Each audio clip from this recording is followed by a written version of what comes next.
Alamisa novembre kalo tile 5 san 2020 an minnu sɔgɔlen b'an ka folibaw ye fo aw sigiyɔrɔ la. UNTM bɛna lɛrɛ 72 baarabila kɛ ka daminɛ novembre kalo tile 18 na. Ɲaw ka kunnafoni kɛnɛ sigilen.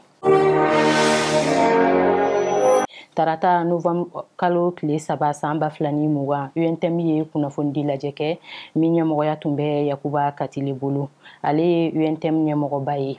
A ka kɔrɔfɔw daminɛna a y'a yira ko bɛnkan fɛn o fɛn nɔna bilala baarakɛlaw ka lafasajɛkuluba ni gouvernement cɛ ka daminɛ kabini san 2014 ka se 2020 ma gouvernement ka bɛɛ bɔ a sira fɛ yani san 2020 décembre kalo ka fori. Mɔgɔ minnu ka baaraw tiɲɛna ani minnu y'a ɲini ka taa lafiɲɛbɔ la u yɛrɛ ma hali n'u si hakɛ tun ma se o ye u bɛɛ ka bila u hakɛw kɔnɔ. Mɔgɔ minnu bɛ kɛnyɛrɛye baaraw la dɛmɛ fɛn o fɛn kɛra gouvernement baarakɛlaw ye o fana ka k'u ye i n'a fɔ o bɛnkan tɛmɛna magobatigiw ka jɛkuluba n'a bɛ wele ko CNPM ni gouvernement ani UNTM cɛ cogo min na o ka kɛ yani san 2020 novembre kalo tile 10 cɛ.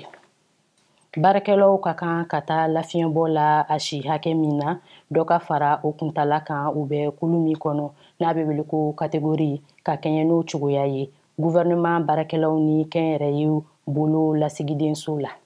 UNTM b'a ɲini fana dɔ ka fara kɛnyɛrɛye cakɛda baarakɛlaw ka kalosaraw kan hakɛ min farala baarakɛla tɔw kan o ɲɔgɔn ka fara u ta kan teliya la sani san 2020 ka fori. Dabali minnu tigɛra walasa jagokɛlaw ka se ka nɔgɔya kɛ sannikɛlaw ye o ka waleya. Cakɛda minnu sigilen don ka mɔgɔw ta baara la ka di mɔgɔ wɛrɛw ma olu ka baara ka jɔ teliya la. Yakuba Katile y'a jira ko gouvernement tun ka kan ka denmisɛn 8,900 bolo don baara la san 2019 kɔnɔ ka ko ma kɛ. O la ko gouvernement ka ko bɛɛ kɛ ka denmisɛn 20,000 ɲɔgɔnna bolo don baara la san 2021 kɔnɔ walasa dɛsɛ kɛra hakɛ min na san 2019 surunya ka se ka ko dafali la bɛnkanw labatoli hukumu kɔnɔ.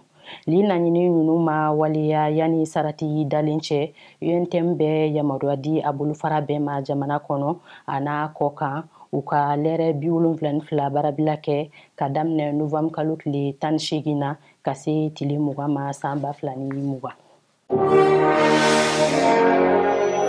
Mali ni États-Unis jamana fila b'a fɛ k'u ka jɛɲɔgɔnya kologiriya lakanako nasira fɛ.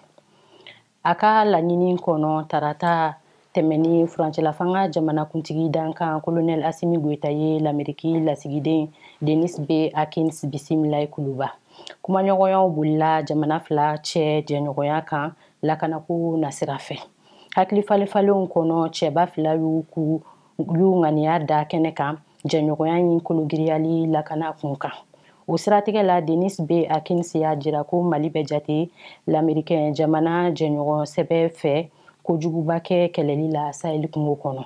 A ko hali dɔgɔkun tɛmɛnen an kɔrɔ Mali gouvernement ka wulijakajɔ kɛra sababu ye l'Amérique minɛnin dɔ sɔrɔla kojugubakɛlaw bolo Nigeria jamana kan.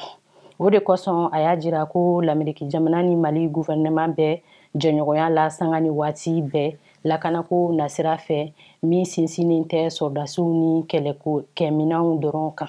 L'Amérique lasigiden y'a jira fana k'ale ka jamana labɛnnen don ka Mali furancɛla fanga dɛmɛ mara kɛcogo ɲuman hukumu kɔnɔ.